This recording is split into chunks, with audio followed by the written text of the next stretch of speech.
Welcome to the Volunteer Youth Worker Podcast. Youth ministries rise and fall on the volunteers. So we are here to encourage and equip you. Join the conversation as we tackle the practical questions you are asking so you can help the next generation know Jesus. Welcome back to the Volunteer Youth Worker Podcast. This is Jeremy. I'm hosting today's conversation and interview with a couple of our familiar voices.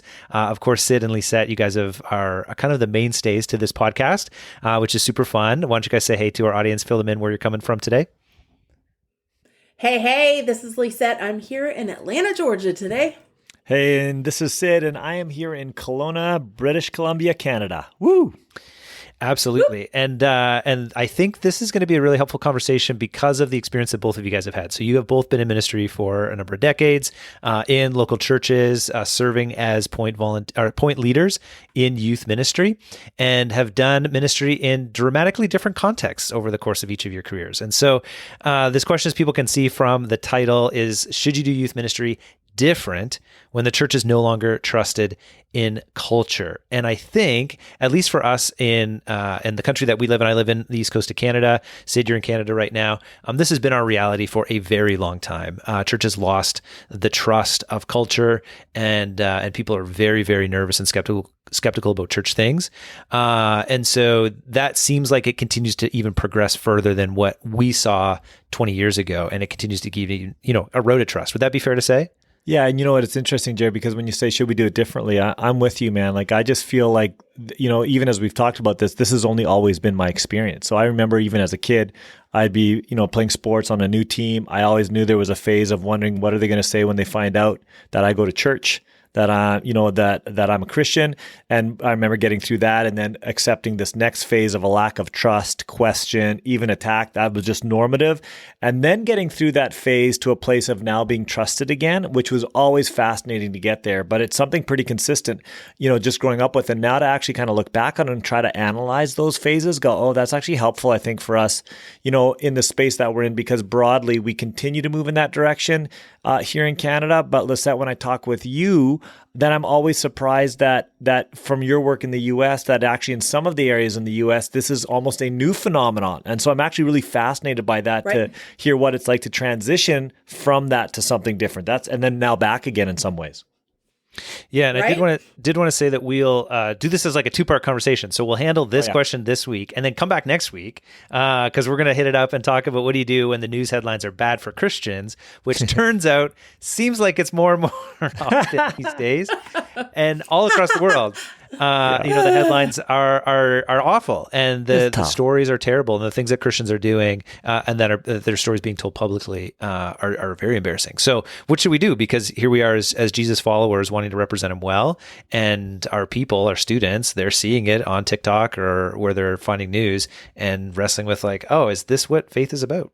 Hey, Jared, before we just dive in here, I just want to say something right up front. You guys, because we've all been, if you're in youth ministry, you're thinking about this and you're feeling a little bit overwhelmed at times because of what's happening. Just as we start the conversation, I want to say this. I've come through a season of feeling pretty overwhelmed, wondering like, man, what's the way forward? But I've been reminded again lately that God really has got this. He has promised that he will build his church.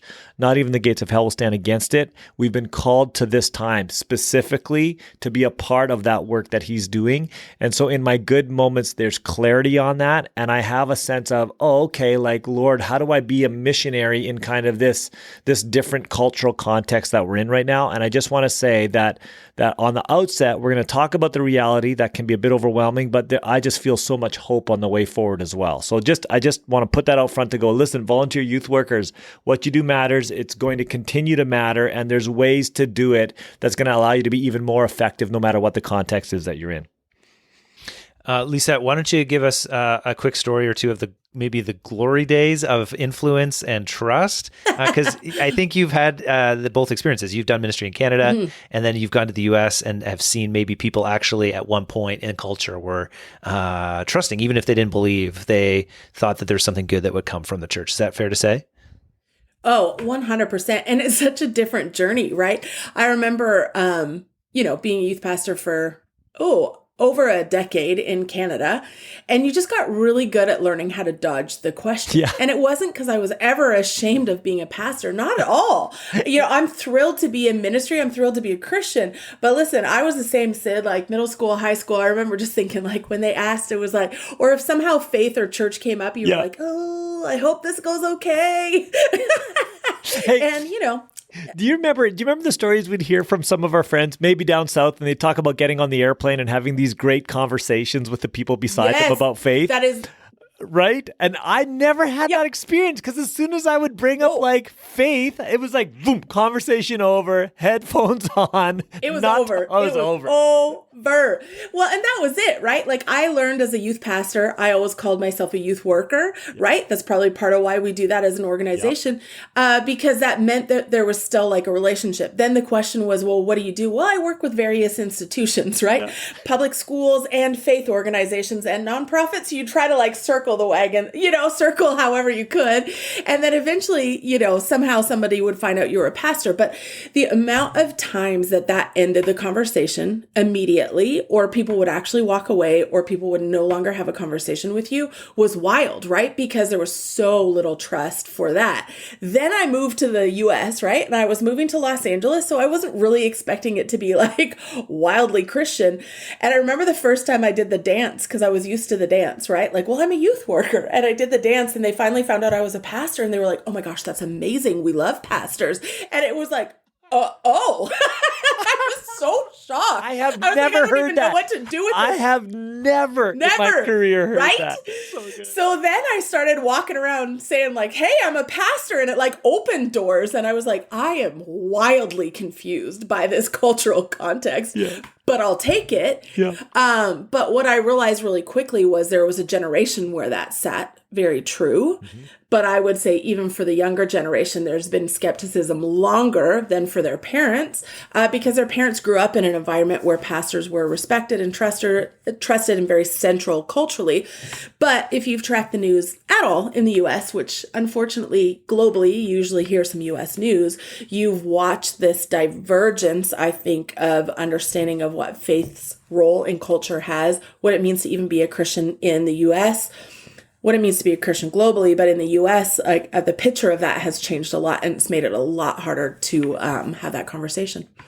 Yeah, and I think the skepticism that we continue to see is towards that institution, towards the positions of authority and power that people assume pastoral staff actually hold on to. It's not necessarily a skepticism about faith, but even in Canada, it continues to erode as increasingly there are more and more stories of the awful things that Christians have done in the name of Jesus that have hurt people, and so those stories are not wrong or incorrect. They're actually very true and truthful, and yet here we are trying to help people see that maybe when we do ministry, we're pointing people to a different journey where they're not meant to be actually hurt, but instead that they can find the hope and healing that comes from following Christ. Yeah. Go ahead, Sid. Jared, it's interesting because I think we're even seeing a shift right now from skepticism to antagonism. And that's another different movement, and we've had some situations in Canada that continue to lead that way. When we think about, some of the horrific understandings of what's taken place with residential schools and associated with that. And so even here, we see that movement taking place. I think what I want to clarify too, though, Jared, is when we talk about how we've tried to enter conversations, it's not that we're ashamed of what we do, and nor do we think that what we do isn't the greatest hope that the world desperately needs. It's that we're trying to deconstruct people's perception of it so they can actually hear it well. That's what we're shooting for. And I think one of the things we're going to want to say to people is, hey, I think you got to really extend your timelines in terms of finding yourself in a place of trust with relationships in your communities. And there's some ways that you can really proactively move in that direction. But we just need to understand that as we continue to move towards a more like skeptical or antagonistic environment, our mission doesn't change. The need of what we bring doesn't change. The effect of authentic faith lived out in these environments, its transforming effects doesn't change. It just means that we're going to have to be wiser about how we bring that into the spaces where God's called us to be. Yeah, and we're talking specifically about youth workers. So we're thinking about volunteering. You know, you're listening, you're a volunteer, you've got a group, maybe a students that you're connected with, you've got a ministry, and it might be inside a church, it might be outside a church, but you've got this opportunity to influence the next generation. Should you think about ministry differently, or should you do it a little bit differently in light of these changing circumstances? Sorry, I interrupted you, Lisette. Do you have thoughts? No, that's great. No, I love that. I think I'm just thinking about, isn't this a subversive nature of the gospel, though? Yeah, right. Isn't this really how Jesus entered the world, right? Jesus entered the world in such a way that nobody knew that he was king. He didn't come in announcing it. And then he lived in such a way that people started to undoubtedly understand who he was and what he was about. But every time they would say, like, are you the Messiah? He would say, don't tell anyone. So I think sometimes when we feel like we have to be more quiet about something, it feels like we are ashamed or we're, whatever. It's not that. It's actually, I think, the subversive nature of hope, where it has to be seen before it can be heard. And I think that's really where the shift happens for us as people of faith, or leading as people of faith in a culture that is skeptical or antagonistic, right? The question is, are you who you say you are, right? That's who that is. Like, that's the question that was asked of Jesus all the time. Like, or he would ask, like, who do you say that I am? But people would say, who are you? I think that's the question people are asking people of faith, is like, so do you actually believe this? And how would I know? Because the actions I'm saying don't equate to what we understand God or faith or hope to be. So then, as a volunteer, as a person of faith, as anybody investing in people's lives or believing in the hope of Jesus, it's like, how do we live in such a way that they would see it before they would hear it? That's great. Okay, so let me ask kind of 3 questions that will unpack the ways that we might do ministry just a little bit differently. And I want your guys' perspective on each of these 3. Do you want all 3, or do you want me just to go one by one and you do answers? Do you want me to give you all 3 up front? Drop 3 up front, because my brain's already working, so I want to know where to position some of my thoughts. Go ahead. Okay, sounds good. Okay, so the first question I have is, should we, let me ask it this way. Is the gospel, and I think we actually have to, as volunteers, we have to remember this, is the gospel still the hope of the world? Is the gospel message that we carry still worth bringing to all people everywhere? Do we really, really believe that? Are we still sure of that? So that's my first thing. The second thing is how do we need to live out our faith in such a way that our students can see that, like Lisette, you just asked, that it is real and that we actually do care about it. And so, it seems like perhaps the day has passed where we need to post, those Jesus memes on our social profiles that say, if you scroll past this and don't share it, like, Jesus doesn't love you. So instead, what are the right ways to showcase that we're authentic about our faith? And then thirdly, what are the right ways as the institutions aren't trusted? What are ways that we can invite people to follow Christ and invite people into the institution? Like, in some ways, as much as it's tough to say, like, our gathering, our community of Christians is still going to feel a bit like an institution to folks, and yet that's still what we want to invite them into. And how do we do that well? So just before we dive into there, Jared, I'm glad you brought it up. I was a little concerned that you hadn't shared that last meme that I put out there, and so I appreciate you kind of bringing that to the surface. The devil smiled, as according to what that meme said, right? Yeah. If you don't reshare this, the devil smiles. Okay, my poor family member that I can't name in this podcast that shares that. Okay, so let's start with the big question. We're volunteer youth workers. Do we still believe, like, everybody should buy into this faith? Like, is it transformative? Is it good for people? Because a lot of people think Christian faith is dangerous and it's evil. So 2 things on that, Jer. I think there's two questions that were asked. Is it still viable? Do we think it's still viable? And I want to just say this, that I understand that this is a time where maybe we have more questions than before, because we have access to so many voices. We've seen, again, there's so much skepticism to what's taking place. We've seen examples of people who seem to represent the gospel that aren't examples that we want to follow. I want to say the answer is yes. Like, yes, the gospel is still relevant. Absolutely.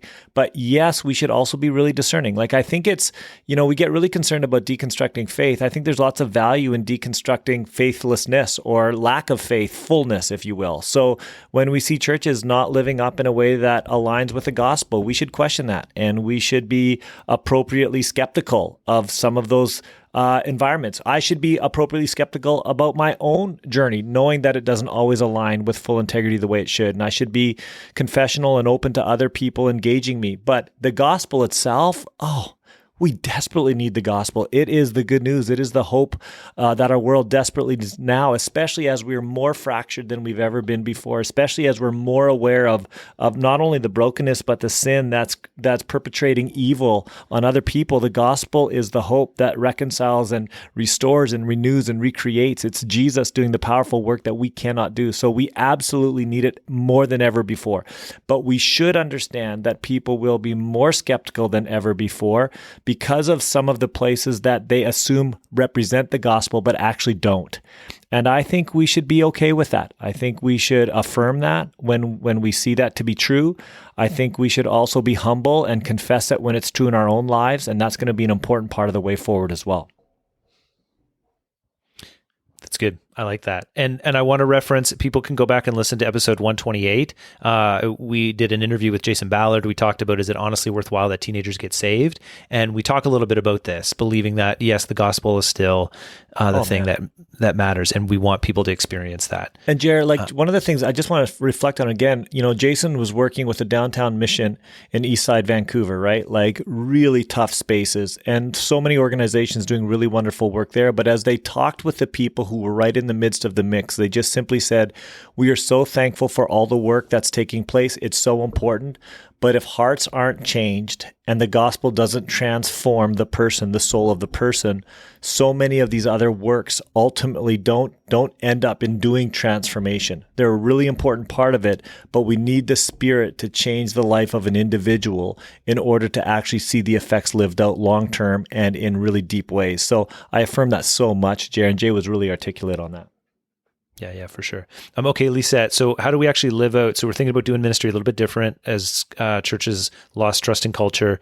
What does that mean for us personally as volunteers, how we express our faith to our students? Such a good question. I mean, I feel like that if we believe that Jesus is the hope of the world, if we believe that he came to redeem and restore everything that was broken and lost, then we have to live in such a way that we believe it. And that means that our own lives are continuously being redeemed and restored. Yeah. And we're working towards what it looks like to look more like Jesus and to live more like Jesus, right? And so I think, what does it mean for us to be living a life that's on mission, centered on the wholeness of the gospel, which is restoring people to Jesus and restoring relationships, restoring the earth? You know what I mean? Like this holistic sense of everything that was broken in the garden is now, on its way to restoration. And this idea that as Jesus prayed, that on earth would be done as it is in heaven, that we would fight for heaven on earth, because that's something that Jesus asked us to pray. And that sounds like really lofty, and I'm not meaning that way. It is lofty in some ways, but in other ways it's so practical. It's like, how do you live all the fruits of the Spirit? How do you be kind to people? How do you love your neighbor? How do you show people that you're generous and you believe in every human is created in the image of God? And if you live in such a way, there's no way that doesn't change people and impact people. There's just no way. Lisette, we were talking about this in one of our classes a little while ago, probably 20, 30 years ago. If I went to a kid and said, there's a God, they'd say, prove it, right? And we'd have to walk through all the proofs. Do you know what I mean? I'd bust out evidence that demands a verdict, and we'd lay it out there. But nowadays, when we go to a kid and say, hey, there's a God, their response isn't prove it. It's like, well, what difference does it make? Like, my home is totally screwed. Like, is this going to help there? Do you know what I mean? Like, I've got so much anxiety and fear, what difference does it make there? And the place they're looking to find that question answered is in how the most significant older people live their lives. Like, what difference is it making in your life? Is God's way not just right? Is it also good? And I see that by how it's affecting you. So again, I think as a volunteer leader, like, our lives are the most significant apologetic for the gospel, if you will. And we need to embrace the good work of the gospel, and we have to wrestle with that ourselves. So I love so much what you're saying there. I think it's so important. Let's try and get really practical for people, because I think it's easy for us to position ourselves, because we're leaders and we're trying to keep this conversation going. It's a small group and we're trying to make sure, like, hey, you got to pay attention to this question and quiet down, and you guys should all follow Jesus. And didn't you hear what he said up there? Like, you need to stop, vaping in the back, or whatever it is you're trying to convince them to do, right? Like, that ends up being the position that sometimes as volunteers we can get position into. And yet there's what you guys are saying is kind of like this 1 Corinthians 11, and you should imitate me as I imitate Christ, this call from Paul. And so when we imitate Christ, what are practical ways that we can kind of show that to students? Is there some certain transparency or some language? I think about, Dave Ron, wrote about using the name of Jesus in real conversation, not from quoting a scripture verse, but just being able to say like, yeah, in my, quiet time this week. And I was thinking about how Jesus did this work in my life and I was thanking him for it. Yeah. It was like 5 years ago or, this week. And I was realizing I was short with somebody. And so I had to ask for forgiveness from them. So like, are there specific ways that we can kind of showcase that to students that you might offer? Yeah, just like you just said. Right? Okay. Like actually, Jared, like I just think for kids to see your life and for you to live it out in such a way that they can see it. Like, oh gosh, I ran into somebody experiencing homelessness. I had this conversation. I felt like I saw Jesus in the middle of that, right? It shows like a kindness, an authentic journey. Hey, I was really short with my kids. I had to ask my kids for forgiveness. That wasn't the way I should have handled that, right? Hey, this happened in the media. It made me wonder about the church too this week. But you know what? It did make me wonder about Jesus. And I wonder how we keep the church better for you, for me. Do you know what I mean? And I think just saying it's okay, like no topic is off topic because it never was with Jesus. But how do we keep Jesus central to that? And how do we keep him central to how we live? Yeah, and I think part of that too, like Lisette, when we did that research project, Hemorrhaging Faith, a number of years ago, just in terms of what are the drivers and barriers to long-term faith, one of the things that was significant is if a young person could say they actually experienced Jesus, right, in their life at some point, that was really powerful. And I think as leaders, what we get to do is we should be like open in modeling our experience with Jesus, and we should actually help kids process their experiences by giving them that lens of the gospel in terms of, oh, this is how Jesus is with you here, or I see Jesus at work in you in this way. So it's almost like we have like this prophetic voice in their lives, helping them see where God is at work, and we get to help reveal that to them so they can actually experience that person and work of Jesus Christ on the daily in the way that he actually is working. And I think that's a really powerful and important voice that we play with our kids. Hey, Jared, there's something else really practical I was thinking about just in terms of like in our cultural context, and this might not quite fit here, so then you'll cut it out. But I was thinking about like parents, for instance. When we're in a culture where the church is really valued and we are working, say, for the church as a volunteer, then like if we're connecting with the kids of parents who value that, they're just super excited that someone from the church is connecting with their kids.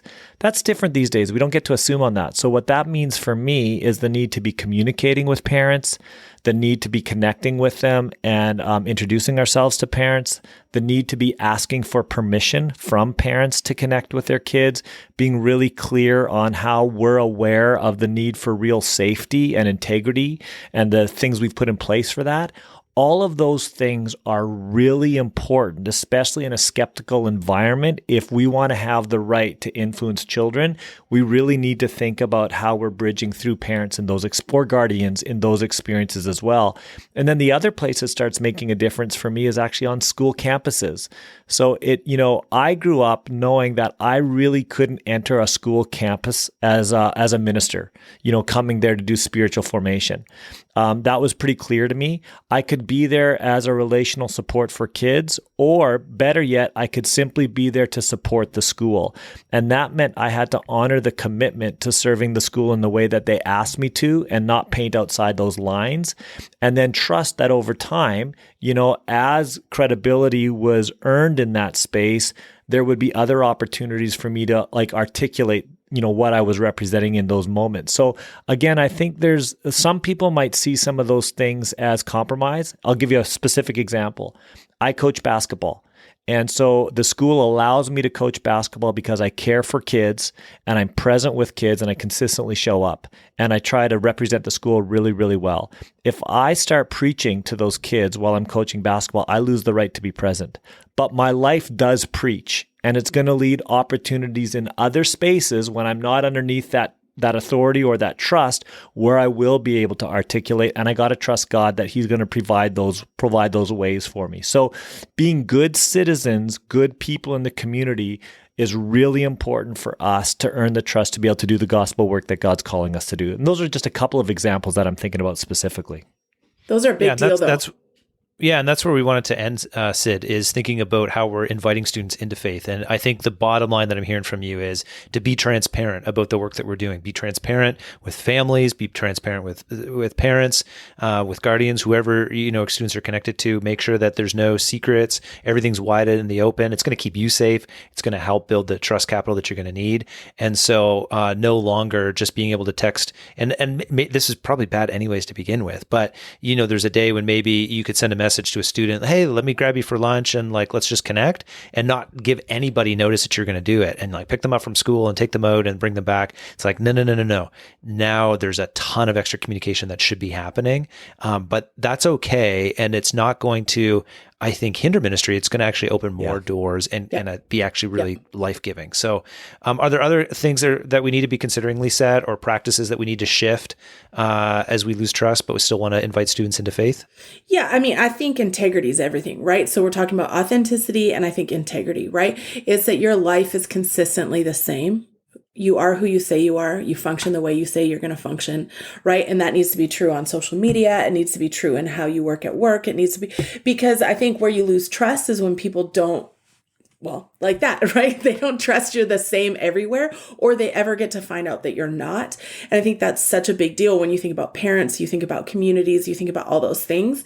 And I think the other thing that just comes to mind when I'm thinking about who Jesus is and who the church is, I think there's something about how we choose to speak about that.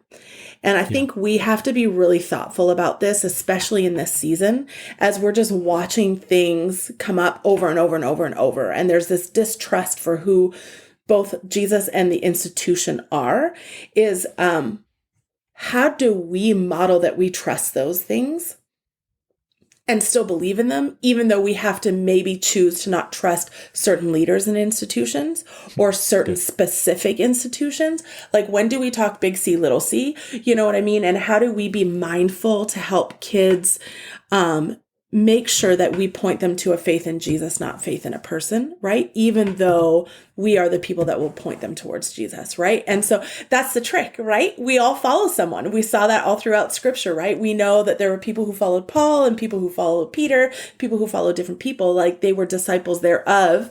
There are people that are your disciples as a volunteer, but how do you make sure you keep pointing them towards Jesus? So even when we stumble, and we all do, they don't lose hope in the real thing. Yeah. It's a long journey to hopefully delineate for people that not all churches are like that church and not all pastors are like that pastor. And we have to own the fact that stuff has happened. And hopefully, I know you guys have heard the Sweeney Todd example. He's a barber that, murdered his people that came in to get their haircuts. But that doesn't mean that just because that happens, that all barbers are awful and you'd stop getting haircuts. There's hopefully a distinction that we can help people make to recognize that we're going to own when this has been wrong and this has been bad. But that doesn't have to be the experience of everybody, and that doesn't have to be every single leader. And so let's try to fight for as much integrity as we can to represent things well. So I've heard you guys say, should we do ministry different when the church is no longer trusted in culture? The answer is yes, because we believe that the gospel still matters and it's deeply important for students. And so because of that, we need to be really thoughtful about how we live out our faith for our students. It has to be honest. It has to be real. It has to be transparent. And so we have to think about that. It can't just be done from a position of power. Hey, you should come and be a Christian. Instead, it's no, watch as I follow Christ and how this makes a difference for me. You're invited in. And then we still want to invite them into faith and into the ministries that we're a part of. And so let's do that with an openness and a transparency that allows people to see that we're being honest. And it might take a while for them to trust and to come and to be a part of things.